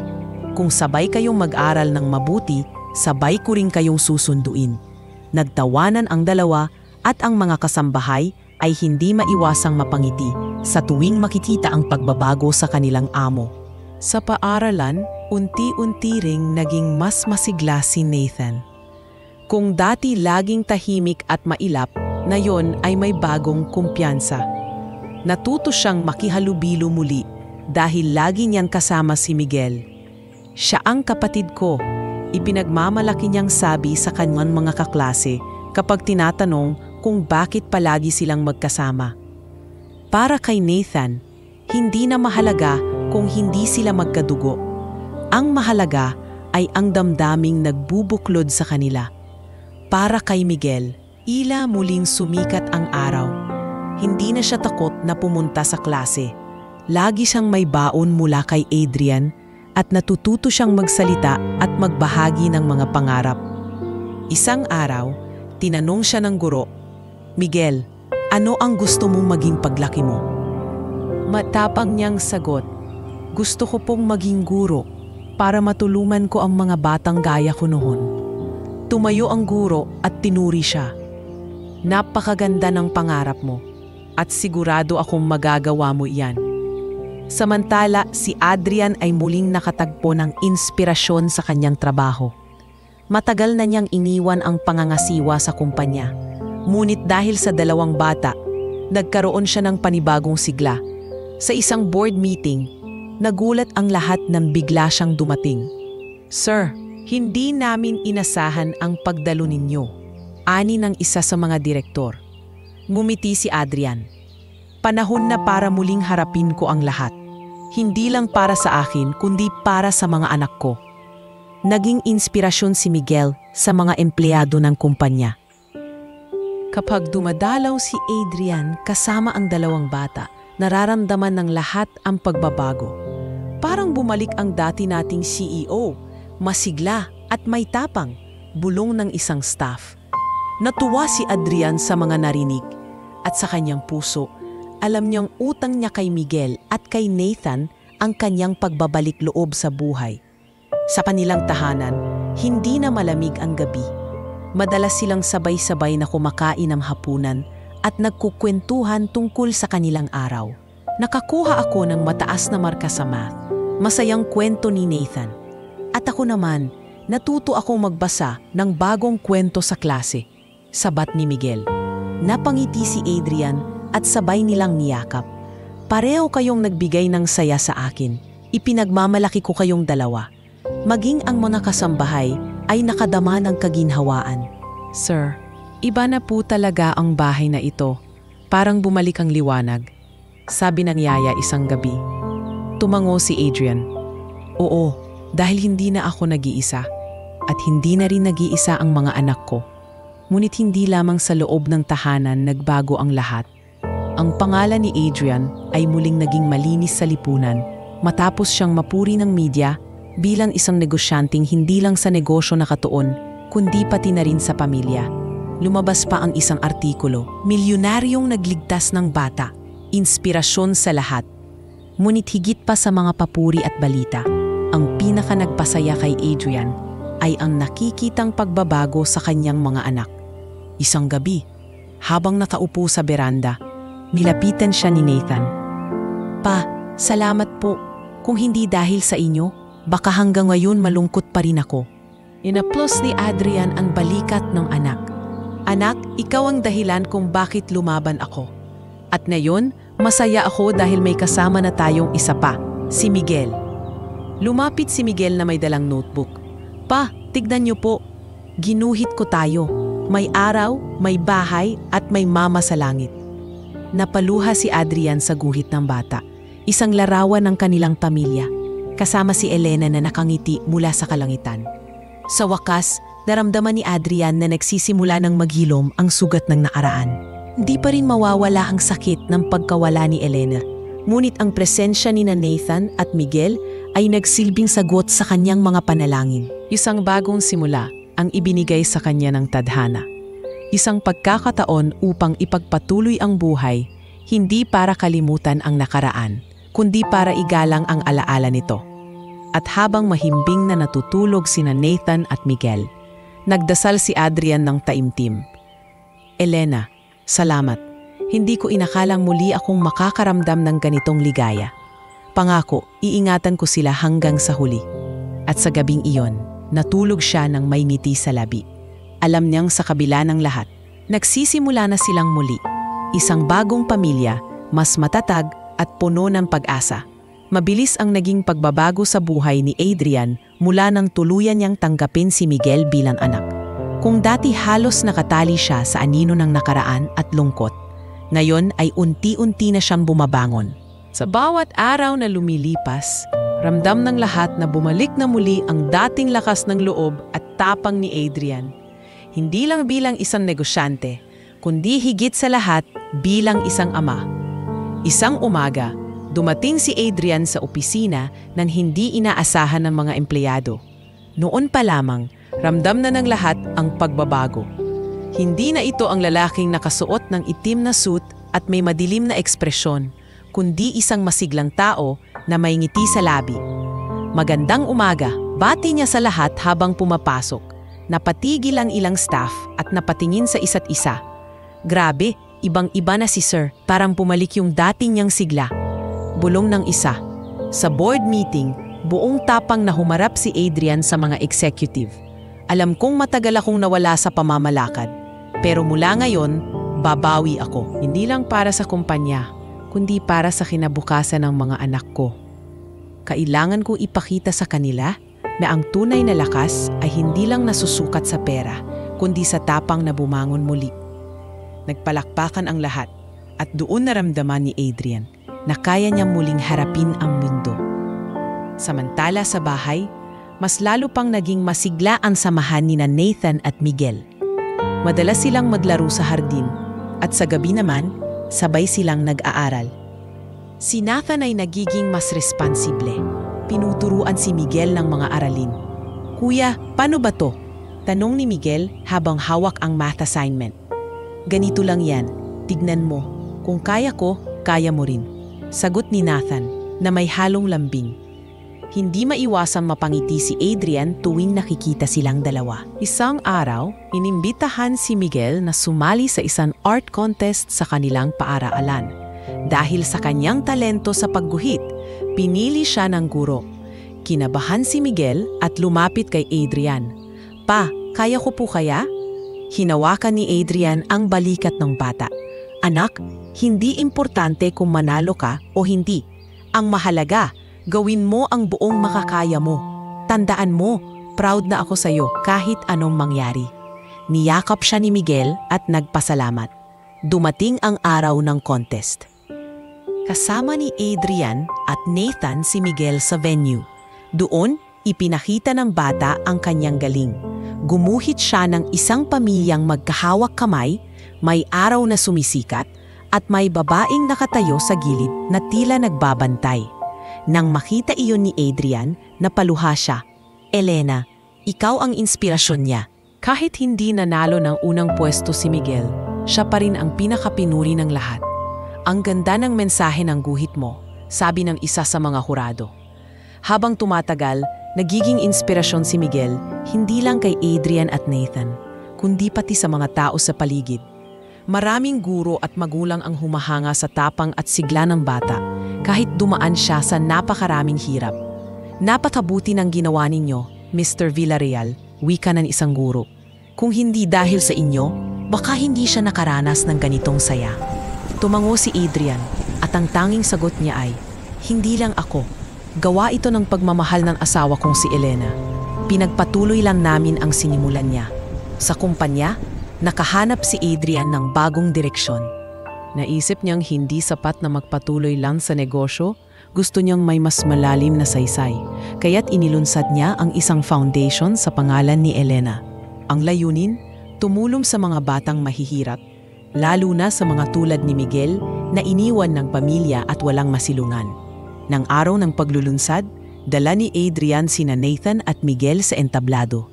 Ito ang simula ng isang bagong kabanata, aniya, para sa asawa kong si Elena na nagturo sa akin ng tunay na kahulugan ng pagmamahal at para sa lahat ng batang nangangailangan ng pag-asa. Umalingaw-ngaw ang palakpakan at maraming tao ang naantig, lalo na nang magsalita si Miguel kahit mahiyain. Maraming salamat po kay Papa at Kuya. Kung wala sila, baka hanggang ngayon, mag-isa pa rin ako. Pero ngayon, alam ko na hindi na ako nag-iisa. Sa gabing iyon, pag-uwi nila sa mansyon, nagtipon silang tatlo sa veranda. Tahimik silang nagmasid sa mga bituin. Pa, tanong ni Nathan, sa tingin mo, nakikita tayo ni Mama ngayon? Pinisil ni Adrian ang kamay ng anak. Oo anak, nakikita niya tayo at sigurado akong masaya siya. Sumabat si Miguel. Siguro po natutuwa siya kasi natupad niya yung pangako niya na hindi ako mag-iisa. Napangiti si Adrian at niyakap ang dalawa. Habang dumadaloy ang mga buwan, lalong tumatag ang kanilang pamilya. si Nathan ay naging mas responsable at masaya. Si Miguel ay patuloy na lumalakas ang loob. At si Adrian ay muling naging haligi ng kanilang buhay at ng kanyang negosyo. Ngunit higit sa lahat, muli siyang nakatagpo ng dahilan para mabuhay, ang ipagpatuloy ang pagmamahal at alaala ng kanyang asawa sa pamamagitan ng dalawang batang siyang nagbibigay ng liwanag at lakas sa kanya. Sa puntong iyon, malinaw na kay Adrian na hindi na siya ang dating taong nabubuhay sa dilim ng nakaraan. Siya ay muling bumangon, hindi lang para sa sarili niya, kundi para sa dalawang pusong umaasa sa kanya. At habang pinagmamasdan niya sina Nathan at Miguel na masayang naglalaro, alam niyang nasa tamang landas na siya. Isang bagong simula, isang pagbabalik loob sa buhay, at isang patunay na ang tunay na lakas ay makikita sa kakayahang bumangon muli mula sa pagkadapa.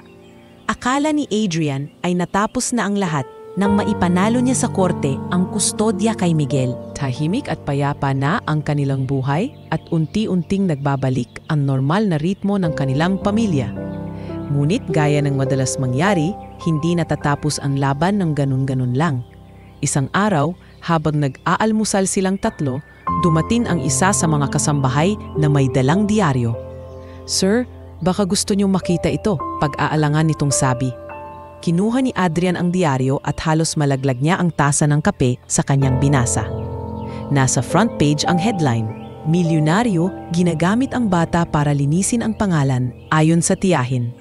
May litrato silang mag-ama kuha mula sa isang charity event na dinaluhan nila. Nagtaka si Nathan, "Pa, bakit ganun ang sinulat nila? Hindi naman totoo." Naluha si Miguel at mabilis na yumakap kay Adrian. "Papa, ayoko na po. Ayoko na siyang makita." Pinisil ni Adrian ang kamay ng bata. "Huwag kang mag-alala, anak. Hindi natin siya hahayaang sirain ang pinaghirapan natin." Kinabukasan, sunod-sunod na lumabas ang mga artikulo sa iba't ibang pahayagan at online news sites. Lahat ng ito ay naglalaman ng paninira laban kay Adrian. Ginagamit ang bata para sa publicity. Hindi kadugo, pero inaangkin para sa sariling interes. Nagsimulang magduda ang ilang tao. Kahit ang mga empleyado sa kumpanya ay nakarinig ng bulong-bulungan. "Totoo kaya na palabas lang to?" tanong ng isa. Ngunit mabilis na pinutol ni Adrian ang usapan sa isang pulong. "Kung sino man ang naniniwala sa kasinungalingan, malaya kayong umalis. Pero hindi ko kailanman gagamitin ng isang bata para sa pansarili kong kapakanan." Hindi nagtagal, ramdam na rin ni Miguel ang epekto sa paaralan. May ilang kaklase na tinutokso siya. "Uy, ampun ka lang!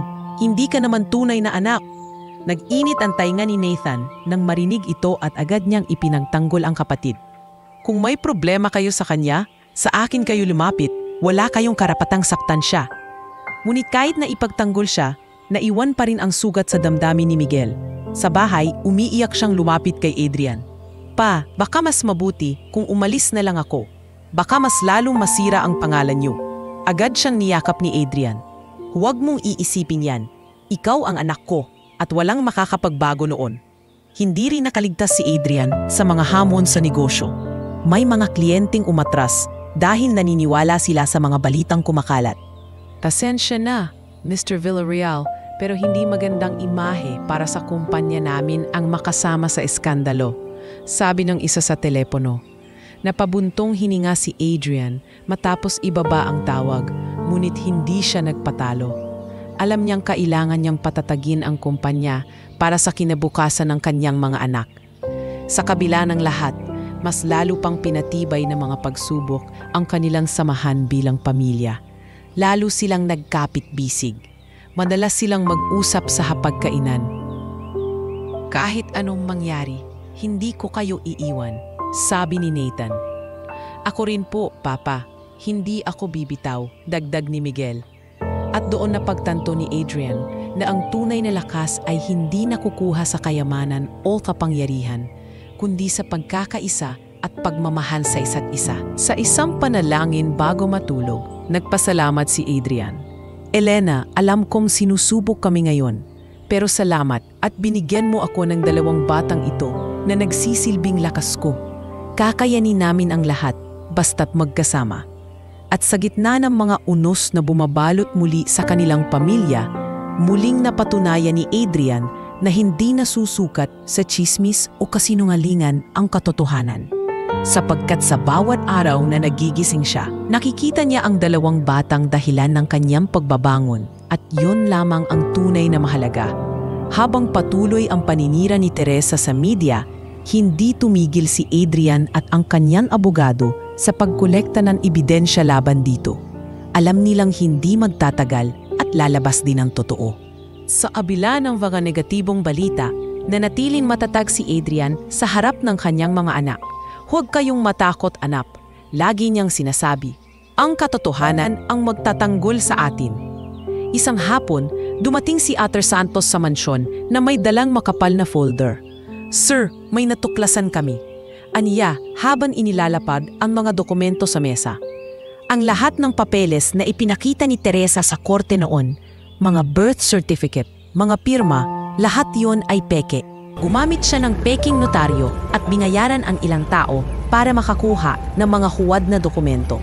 Nanlaki ang mga mata ni Adrian. Ibig sabihin, simulat sa pool panlilinlang lang ang lahat, tumango ang abogado. At may mas malala pa. May record siya ng estafa sa ibang bayan. Matagal na niyang modus ang paggamit ng mga bata para manghingi ng pera sa mga organisasyon. Hindi mapigilan ni Adrian ang galit. Diyos ko, kung hindi ko nakita si Miguel noon, baka ginamit lang siya ng sarili niyang tiyahin. Sa tabi nila, nakaupo si Nathan at si Miguel na nakikinig. Niyakap ni Adrian ang mga bata. Wala nang makakapaghiwalay sa atin. Lalabas ang katotohanan. Ilang araw ang lumipas. Lumabas sa telebisyon ang isang investigative report. Ipinakita ang mga peking dokumento at ang testimonya ng mga taong naloko ni Teresa. Ang babaeng ito ay matagal nang sangkot sa iba't ibang pandaraya. Sabi ng reporter, gumagamit siya ng mga kwento ng mga bata upang makakuha ng awa at salapi. Sa puntong iyon, tuluyan nang gumuho ang pangalan ni Teresa. Dahil dito, bumagsak ang kanyang reputasyon. Ang mga taong dati naniniwala sa kanya ay biglang tumalikod. Maging ang ilang kakampi niya sa media ay naglabas ng public apology kay Adrian at sa kanyang pamilya. Humihingi kami ng tawad kay Mr. Villarreal at sa kanyang mga anak. Napaniwala kami sa kasinungalingan ni Teresa. Ngayon, lumabas na ang katotohanan. Sa paaralan, unti-unti ring nawala ang diskriminasyon kay Miguel. Ang mga batang dati nangaasar sa kanya ay lumapit na may paghingi ng tawad. Pasensya ka na, Miguel, hindi namin alam ang totoo, sabi ng isa. Bagamat mahirap, natutong umiti si Miguel at sabihing, ayos lang, basta sana huwag na ninyong gawin ulit sa iba. Sa murang edad, natuto siyang magpatawad at maging matatag. Para kay Nathan, naging inspirasyon ang tapang ng kapatid. Pa, alam nyo, dapat maging proud tayo kay Miguel. Hindi siya natakot harapin ang lahat ng iyon. Wika niya, minsan sabay silang nag-aaral. Tama ka, anak, tugon ni Adrian. At dapat maging inspirasyon din siya sa ating lahat. Na kahit gaano kasakit ang paninira, ang katotohanan pa rin ang mananaig. Sa kumpanya, muling bumalik ang tiwala ng mga kliyente. Mr. Villarreal, humahanga kami sa tapang ninyo. Hindi lang kayo mahusay na negosyante, isa rin kayong mabuting ama, sabi ng isa sa mga investor. Napangiti si Adrian. Salamat. Pero hindi ako mag-isa. Dahil kung wala ang mga anak ko, baka matagal na akong sumuko. Sa huling pagkakataon, muling humarap si Teresa sa korte, ngunit na yon ay hindi na bilang kalaban, kundi bilang akusado. Mrs. Teresa, guilty ka sa kasong falsification of documents at child abuse. Wika ng hukom. Halos lumuhod si Teresa sa harap ng korte. Ngunit huli na ang lahat. Wala nang naniwala sa kanyang mga panusot. Ang kanyang dating mapanlinlang na ngiti ay napalitan ng takot at desperasyon. Pag-uwi nila sa mansyon, matapos ang balitang iyon, sabay-sabay silang nagdiwang. Pa, tapos na po ba lahat? Tanong ni Miguel. Hinawakan ni Adrian ang kanyang kamay. Oo anak, tapos na. Wala nang mananakit sa'yo. Wala nang maninira sa atin. yumakap si Miguel sa kanyang papa at kuya at sabay silang nagkaroon ng katahimikan sa puso. Sa gabing iyon, muling tumayo si Adrian sa harap ng larawan ng kanyang yumaong asawa.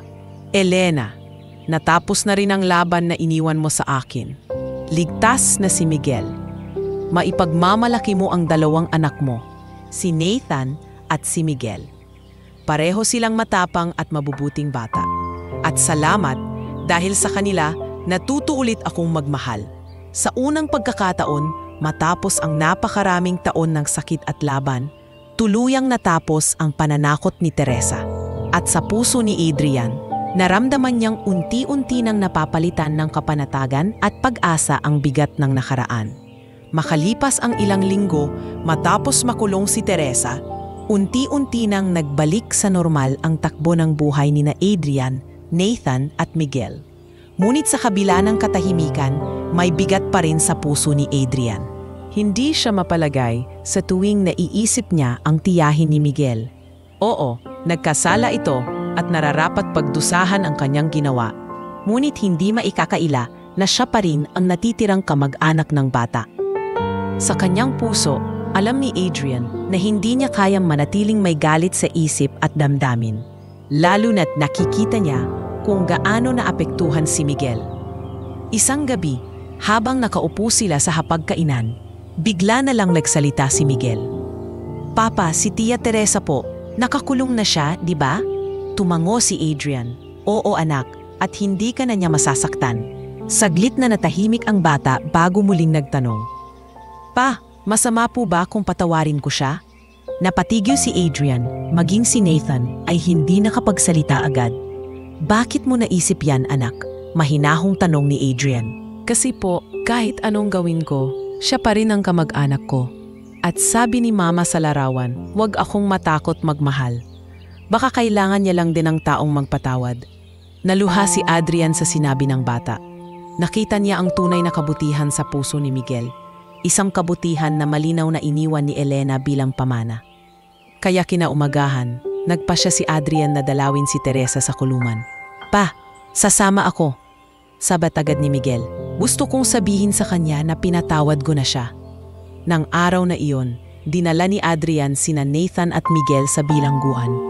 Sa loob ng malamlam na kwarto ng pasilidad, nakita nila si Teresa. Payat, malungkot, at halatang nawala ng dating yabang. Nang makita sila, agad siyang nag-iba ng ekspresyon. "Bakit kayo nandito? Para kutyain ako?" Matabang nitong sabi. Ngunit tumakbo si Miguel at huminto sa harap ng rehas. "Tia, pinatawad na kita." Nagulat si Teresa. Halos hindi makapagsalita. "Pinapatawad mo ako? Sa lahat ng ginawa ko sa'yo? Sa lahat ng sakit?" Tumango si Miguel, hawak pa rin ang larawan ni Elena. "Oo po, kasi kung hindi ko gagawin, ako rin po ang mahihirapan. At siguro, kailangan niyo rin ng taong magmamahal sa inyo kahit mali ang ginawa niyo." Naluha si Teresa. Unang beses iyon na nakita siya ni Adrian na umiiyak ng totoo. "Hindi ko akalaing may ganitong kabutihan ka. Napakabuti mong bata." Bulong nito. Sa tabi niya, huminga ng malalim si Adrian. "Teresa, hindi ko kukonsintihin ang mga ginawa mo. Pero bilang ama ni Miguel ngayon, tinuturuan ko siyang lumaki na hindi magdadala ng galit. Kaya kahit mahirap, natututo rin akong magpatawad. Sana gamitin mo ang panahon mo dito para magbago." Hindi na nakapagsalita si Teresa. Tumango lamang siya at tinakpan ang kanyang mukha. Umalis sina Adrian at ang mga bata na may magkahalong bigat at ginhawa sa dibdib. Sa sasakyan, tahimik silang tatlo hanggang sa biglang mansalita si Nathan. "Pa, tama po yung ginawa natin. Kasi kung hindi, para rin tayong naging kagaya niya." Mumiti si Adrian at hinaplos ang balikat ng anak. "Tama ka, Nathan. At ito ang pinakamahalagang aral na gusto kong matutunan ninyo. Na higit sa lahat ng kayamanan, kapangyarihan at hustisya, ang pinakamahalaga ay ang kabutihan at pagpapatawad." Sa mga sumunod na araw, naging mas magaan ang loob ni Miguel. Hindi na siya natatakot sa anino ng kanyang nakaraan. Sa halip, mas lalo siyang naging masigla at mas determinado sa kanyang pag-aaral. Pa, balang araw, gusto kong maging abogado, aniya isang gabi. Para matulungan ko yung mga batang kagaya ko na hindi marunong lumaban. Napangiti si Adrian. At sigurado akong magiging mahusay ka, anak, dahil punong-puno ng kabutihan ang puso mo. Si Nathan naman ay naging inspirasyon din sa kanyang mga kaklase. Ibinahagi niya sa eskwelahan ang pinagdaanan nila. Ang pamilyang hindi lang nasusukat sa dugo, sabi niya sa isang talumpati.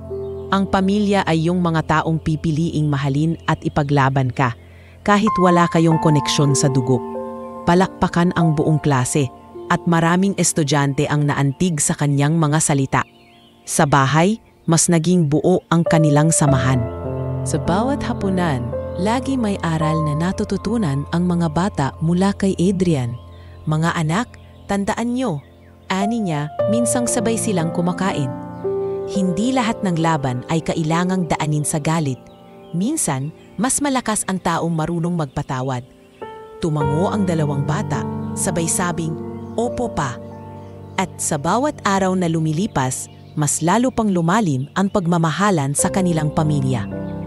Ang mansyon na minsang naging malamig at puno ng lungkot ay tuluyang napalitan ng init at halakhak.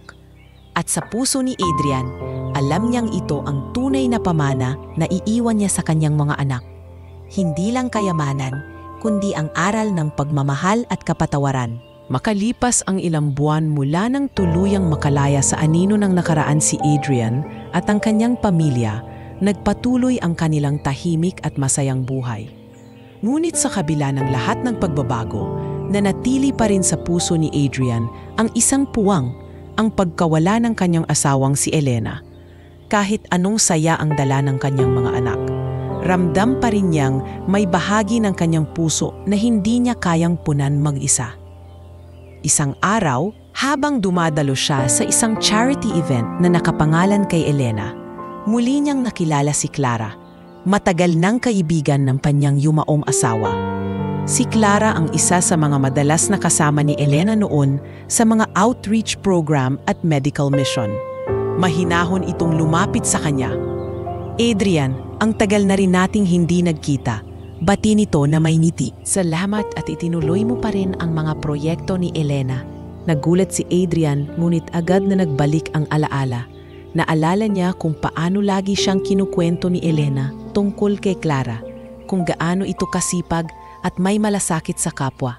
"Clara, hindi ko magagawa ito kung hindi dahil sa mga iniwan niyang inspirasyon," sagot ni Adrian. Nagsimula silang magkwentuhan at bago niya namalayan, abala na silang dalawa sa pagbabalak ng mga susunod pang proyekto ng foundation. Sa mga sumunod na linggo, mas madalas na silang nagkikita. Sa tuwing may outreach, lagi silang magkasama. At sa bawat pagkakataon, ramdam ni Adrian ang kakaibang ginhawang dala ng presensya ni Clara. Ngunit kasabay ng tuwang iyon, naroon din ang takot. Takot na baka maliitin siya ng mga tao at lalo na ng kanyang mga anak kung sakaling muli siyang magmahal. Isang gabi, habang nakaupo sila sa veranda, nag-usap sila ng kanyang panganay na si Nathan. "Pa, napapansin ko po na madalas kayong kasama ni Tita Clara," bungad ni Nathan. Nagulat si Adrian at napahinto. "Anak, oo, totoo yon. Pero hindi ko alam kung paano ko ipapaliwanag. Mahal na mahal ko pa rin ang mama mo. Natatakot akong isipin na parang pagtataksil ito sa kanya." Ngumiti si Nathan at hinawakan ang kamay ng ama. "Pa, sigurado akong kung nandito si mama, gugustuhin niyang maging masaya ka. Alam kong wala nang makakapalit sa kanya, pero hindi ibig sabihin na hindi ka na pwedeng magmahal ulit." Sa gilid nila, sumabat si Miguel na nakikinig pala sa usapan. "Pa, gusto ko rin na may kasama kayo, kasi kung kayo ay masaya, kami rin po ay masaya." Napaluha si Adrian sa narinig mula sa kanyang mga anak. Kinabukasan, nakipagkita siya muli kay Clara. Habang magkasama silang nag-aayos ng mga gamit para sa feeding program, napansin ni Clara ang tahimik na mukha ni Adrian. "May iniisip ka ba?" tanong nito. Huminga ng malalim si Adrian. "Clara, matagal ko nang gustong sabihin, pero natatakot ako. Natatakot akong umibig ulit. Pakiramdam ko'y pagtataksil ito kay Elena." Mahinahon ang nabing sagot ni Clara. Adrian, walang sino man ang makakapalit kay Elena sa puso mo. Pero hindi ring ibig sabihin na hindi ka na dapat lumigaya. Ang pagmamahal ay hindi pagtataksil. Isa itong patunay na kaya mo pa ring magmahal gaya ng itinuro sa iyo ng asawa mo. Natahimik si Adrian at unti-unting nabura ang bigat sa kanyang dibdib. Lumipas ang mga buwan at mas lalong lumalim ang kanilang ugnayan. Hindi man agad binigyang pangalan, naramdaman ng lahat sa bahay ang bagong simoy ng hangin. Si Nathan at Miguel ay masaya tuwing nakikita silang magkasama at maging ang mga kasambahay ay ramdam ang pagbabago. Sir, iba po ang ngiti ninyo kapag kasama si Ma'am Clara, biro ng yaya. Napatawa si Adrian pero sa loob-loob niya, alam niyang totoo iyon. Isang gabi, matapos ang matagumpay na event ng foundation, nagtipon sila sa mansyon. Nataupo sina Adrian, Clara, Nathan at Miguel sa iisang mesa.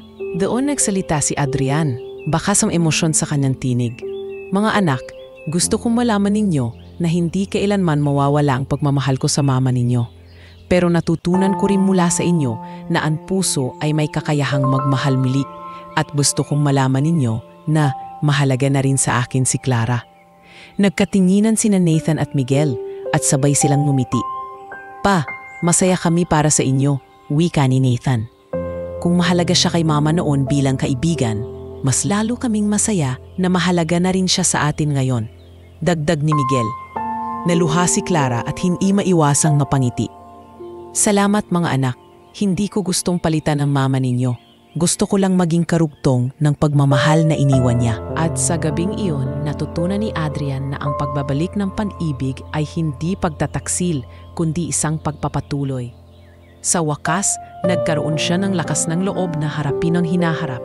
Hindi bilang lalaking nabubuhay sa anino ng nakaraan, kundi bilang isang ama at taong handang magmahal muli.